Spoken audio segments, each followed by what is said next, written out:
21-22 has one game left, the Championship playoff final. Huddersfield or Nottingham Forest? Who takes that final Premier League spot?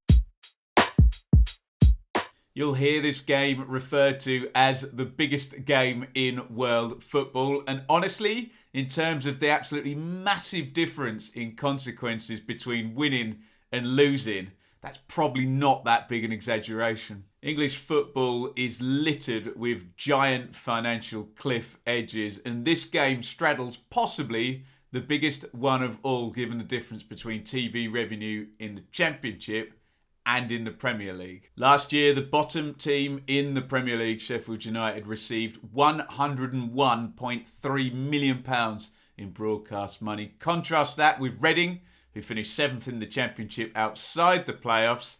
They got 9.4 million in broadcast money. Win the game, and the biggest income item on most clubs' balance sheet multiplies immediately by a factor of 10, and the winning club is catapulted into amongst the highest grossing on the planet. As we've seen, even if the winner is quickly relegated from the Premier League, they return to the Championship with a giant income relative to the rest of the division by virtue of a minimum of 2 massive parachute payments headed their way. Lose the game and you could be in big trouble. Over the past 6 seasons, 3 teams who have rolled the dice financially and found themselves in the playoff finals and lost have not had very good outcomes since. Reading, Sheffield Wednesday and Darby have all received points deductions for breaching P&S, and 2 of them start next season in League One, a very short while after losing the playoff final. I won't go chapter and verse on the regular season for Huddersfield and Forest. Check out up there and you'll see my main season review. We will, though, look at those semi-finals, and Huddersfield snuck past Luton. The Terriers got themselves a vital breakaway goal in the first leg. They weathered the Luton storm in the first half to go in 1-1 and were probably the better side in the second half. In the second leg, however, I think Luton were the better side for the majority of the game, but a clean sheet in a durable performance in yet another set-piece goal late on, and Huddersfield made their way to Wembley. Forest looked like they were cruising in their semi-final. It was a really good performance at Bramall Lane. They were 2-0 up, but a very, very late goal by Sheffield United made things interesting ahead of Game 2. The game at the City Ground was tense beyond belief. Forest got themselves 2 goals up again in the tie, but back came Sheffield United, and things got very nervous for Forest. It went to penalties in the main due to an excellent performance from goalkeeper Brice Samba, and he would go on to define the shootout with the Blades not able to convert 3 of their kicks and Forest heading to Wembley. This season has continued to debunk the playoffs are a lottery myth with another 3rd versus 4th placed final. Huddersfield continue the complete dominance of 3rd place sides in their semi-final. That is 13 wins in the last 16 for 3rd place in that specific semi-final. And it is the 5th 3rd versus 4th final in the past 8 seasons, the 3rd in the past 4 years. Easy for me to say. Having got my gums around that very numerical tongue twister, why not take this chance to hit the like button and support me and the channel. In the final, the bookies have Forest as favourites, and to be honest, I probably do too,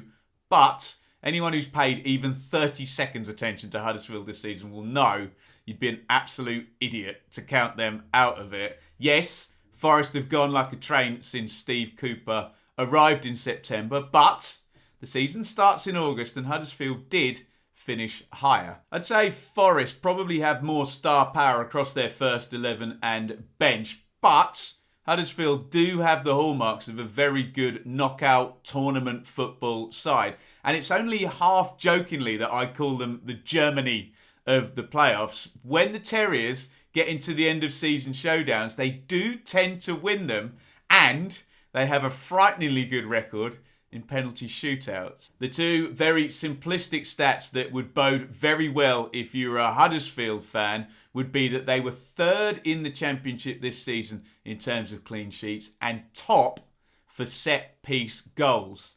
Ask Luton fans how that semi-final was lost, and those two things are probably what they would tell you. There does seem to be something in the air at Forest, though, this season, and the fan base has really gone all in on this promotion chase. Frankly, you don't blame them, do you? This is Forest's 14th straight Championship season. They've not finished in the top 6 in the previous 10, and they've been in the bottom half in 5 of the previous 7 seasons.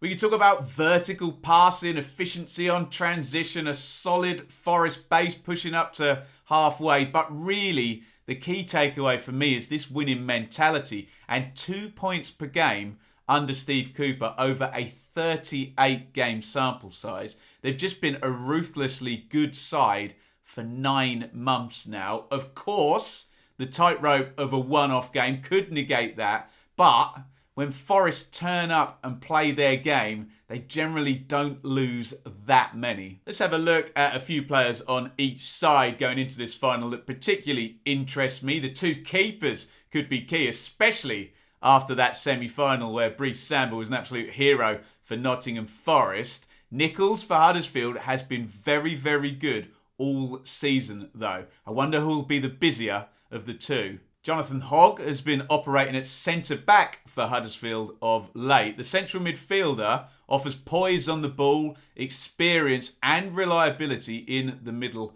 of the back 3. Will Carlos Corberon, though, switch him back into midfield and get more of a stopper in his back 3 if the final does become some kind of a backs-to-the-wall job for the Terriers? Why change it? Well, Forest have the rampaging Keinan Davis available for a start up top again. For the first time since March, Davis was eased through the 2 semi-finals as a sub in both games. Sam Surridge has been very decent up top for Forest, and Davis coming off the bench wouldn't be the worst thing in the world, and I'm sure the Huddersfield defenders would be none too pleased to see him warming up around the hour mark. Personally, I would start with Keinan Davis, but let's see what Steve Cooper does. We've mentioned those Huddersfield set pieces a few times, and like Keinan Davis for Forest, Sorba Thomas also returned in the semi-finals and came on as a sub in both games.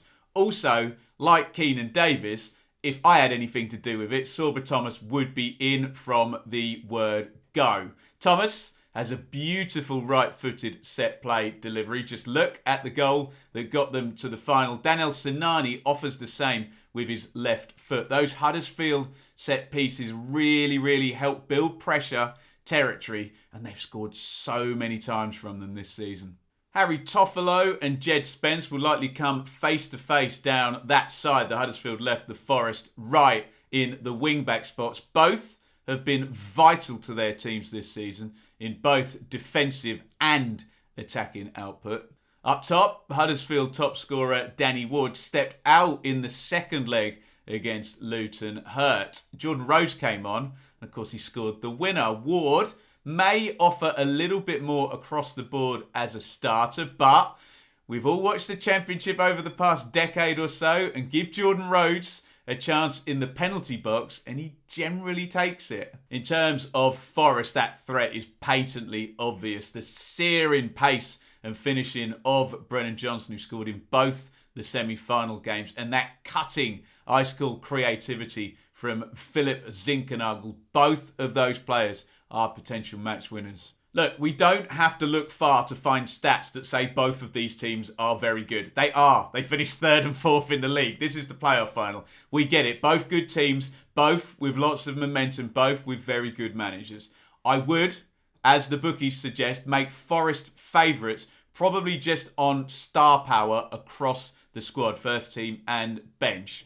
If Forest turn up and play well, they would probably expect to win, but Huddersfield are most capable of stopping them doing that. If Huddersfield do win, you would expect it to look something like that semi-final against Luton, with durability and set pieces probably at the heart of the victory. Get involved down there in the comments and let me know how you see this playing out. The playoff final, the biggest game in world football. As ever, let's try and make this the best place for discourse, debate on the championship, which means you probably need to use this rather than this when you are talking about particularly the team you support. And do us all a favour. Come on, guys, let's leave the squabbling for the playground, please. If you want to stay tuned here on the channel, see a bit more Huddersfield and Forest content, then you can do so right here, where you will find my review of Huddersfield's rise from pretty much the bottom to the top of the championship table this season.